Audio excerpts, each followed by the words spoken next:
Historical background and drafting process. In 1984, President Corazon Aquino dissolved the 1973 Constitution and called for its revision. The Constitutional Commission was composed of 48 national, regional, and sectoral representatives who were chosen through a nomination process. Restore democracy. This is one of the goals for the revision of Constitution because the existing government may have become ineffective, undemocratic, and no longer reflective for the people's will and needs. This aims to restore democratic principles such as transparency, inclusivity, respect for human rights, and etc. Prevent authoritarianism. Before the Aquino regime, we were under the dictatorship of Ferdinand Marcos, which is considered authoritarianism. This is a goal so we are able to practice free elections, separation of powers, and civil liberties. Strengthen civil rights. Civil rights refers to the individual or human rights which is designed to protect citizens from violation by state or other individual. Civil rights emphasize liberty, equality, and justice. The 1987 Constitution of the Philippines, confirmed on February 2, 1987, restored democracy up till the Marcos regime.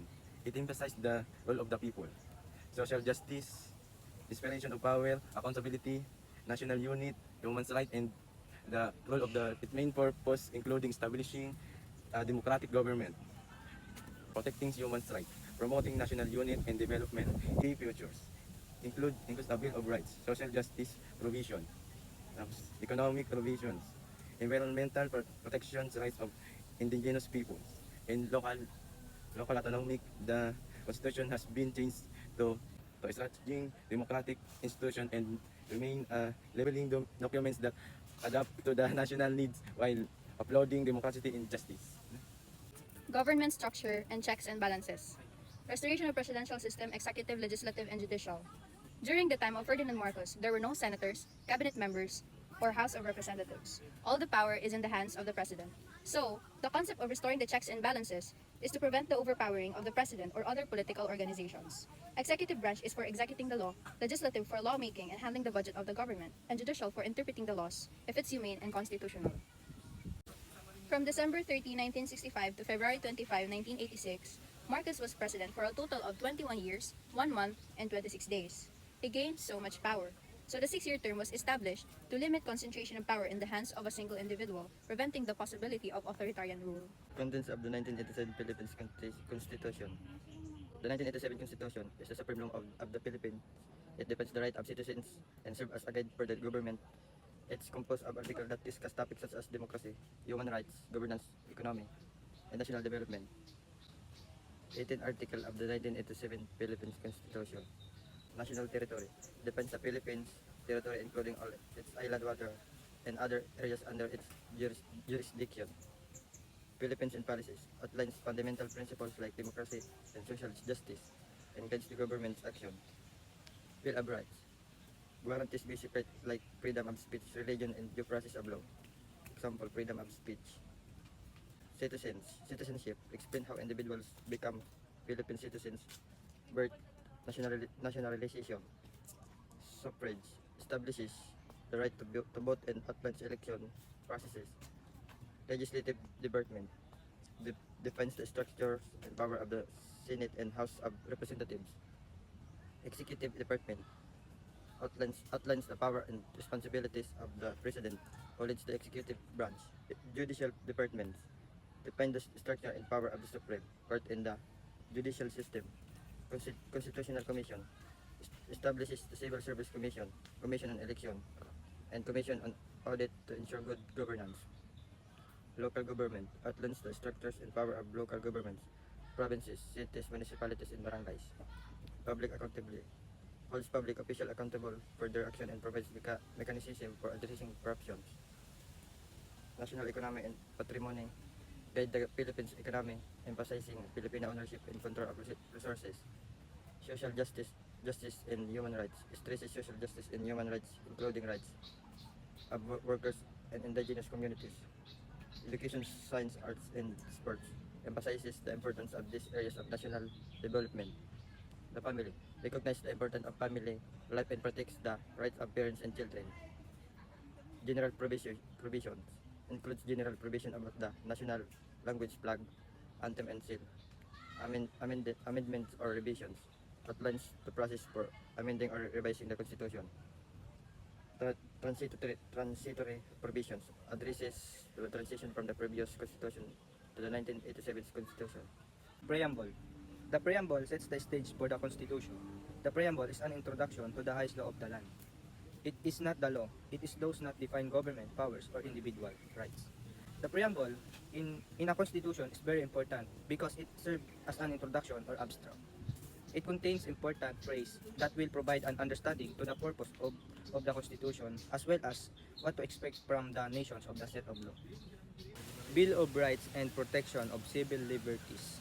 It guarantees civil rights and liberties to the individual like freedom of speech, press, and religion.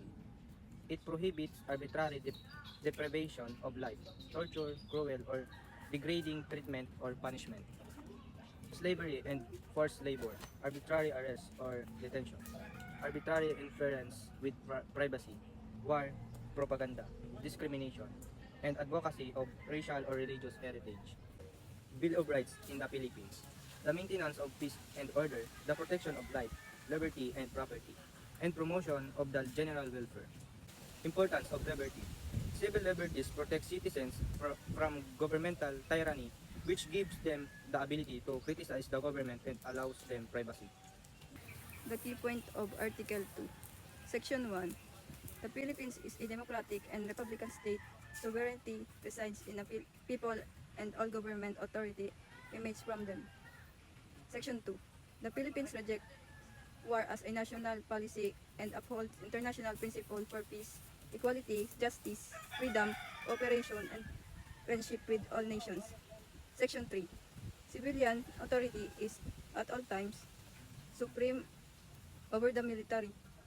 The goal is to secure the sovereignty of the state and integrity of the national territory.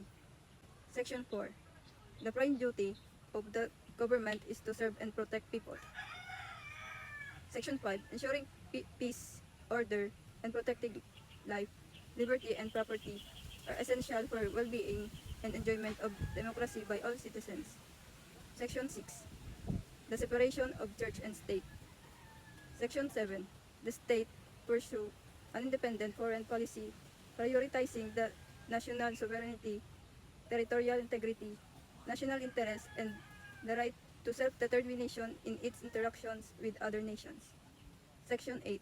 The Philippines, consistent with the national interest, adopts and pursues the policy of freedom from nuclear weapon in its territory. Section 9. The state shall promote a just and dynamic social order that will ensure and prosperity and independence of the nation. Section 10.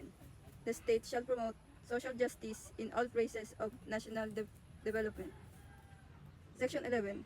The state values the dignity of every human person and guarantees full respect for human rights. Section 12. Recognize the sanctity of family life. Section 13. The state recognizes the vital role of youth in nation building. Section 19. The state shall develop a self-reliant and independent national economy effectively controlled by Filipinos. Section 20. The state recognizes the indispensable role of the private sector. Section 21. The state shall promote comprehensive rural development and agrarian reform. Section 22. The state recognizes and promotes the rights of indigenous cultural communities within framework of national unity and development. Section 23. The state shall encourage non-governmental community based on sectoral organization that promote the welfare of the nation. Section 24. The state recognizes the vital role of communication and information in nation building. Section 25. The state shall guarantee the autonomy of local government. Section 26. Guaranteeing equal access to public service opportunity while prohibiting political dynasty as defined by law. Section 27. The state shall maintain honesty and integrity in the public service and take positive and effective measures against graft and corruption. Section 28. Subject to reasonable conditions prescribed by law, the state adopts and implements a policy of full public disclose of all its transactions involving public interest. analysis of its effectiveness in preventing authoritarianism. The 1987 Philippine Constitution was designed to prevent the return of authoritarian rule, like that under Ferdinand Marcos. It aimed to promote democracy, protect human rights, and create checks and balance to ensure no single branch of government could dominate. Constitution have both tested and strengthened democracy. In some cases, they have been instrumental in consolidating democratic principles, ensuring checks and balance, and safeguarding civil liberties. In other instances, constitution have been challenged of manipulated, testing the resilience of democratic system and prompting legal and political reforms.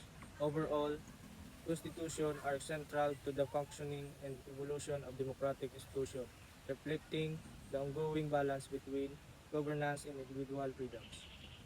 How the Constitution has addressed or struggled with challenge in governance and corruption.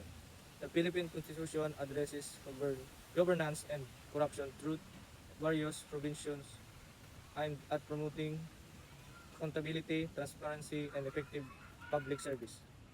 Key measures include the establishment of independent bodies like the Commission on Audit, the Ombudsman, and the Civil Service Commission to oversee government action and ensure public official accountability. It also set strict qualification for elected official and mechanism for checks and balance between branches of government. The role of Constitution in safeguarding democracy. Democracy plays a vital role in inspiring public participation, fostering an environment where citizens can engage actively in decision-making process. This leads to better government, increased trust and authorized and more effective democracy. By encouraging public participation, democracy promotes inclusivity, diversity, and social cohesion. Democracy, transparency is essential to accountability and good governance and democracy system. Transparency ensures that government decisions and action are open to public scrutiny, allowing citizens to make informed choices and hold officials accountable. Democracy ensures accountable in government through several key mechanisms. Free election allows citizens to hold officials accountable by voting them out of office. If they abuse power of behave, illegal corruptly, and inaptly. Constitutional limit it established standard for accountability with provision like term limits and impeachment procedure. This limits prevents the constitution of power and ensure officials remain accountable to the people. The constitution democracy will safeguard the country with its policies. Basically, the separation of power will keep government stabilized. Reflection on human rights protection. Role of Commission of Human Rights in enforcing human rights. The Commission is mandated to conduct investigation on human rights, violation against organized and vulnerable sector of society, involving civil and political rights. Violation of human rights include extrajudicial execution, including under the war on drugs. Continue. The ICC rejected the government appeal to stop the assumption of each investigation into violation in the context of the war on drugs. The practice of red tagging human rights defenders and others persisted and counter-terrorism legislation was increased used against humanitarian workers. Freedom of expression continued to be restricted. Enforced disappearance of environmental activities and indigenous persons were reported. How does the Constitution protect civil liberties and human rights? The Constitution can guarantee rights such as a freedom of speech, freedom of the press, and the right to due process. The Constitution can prohibit action that would interfere with rights such as depriving someone of life, liberty, and property without due process of law. The Constitution can require the state to enact law that protect human rights. The Constitution can require the state to create mechanism to prevent human rights violations.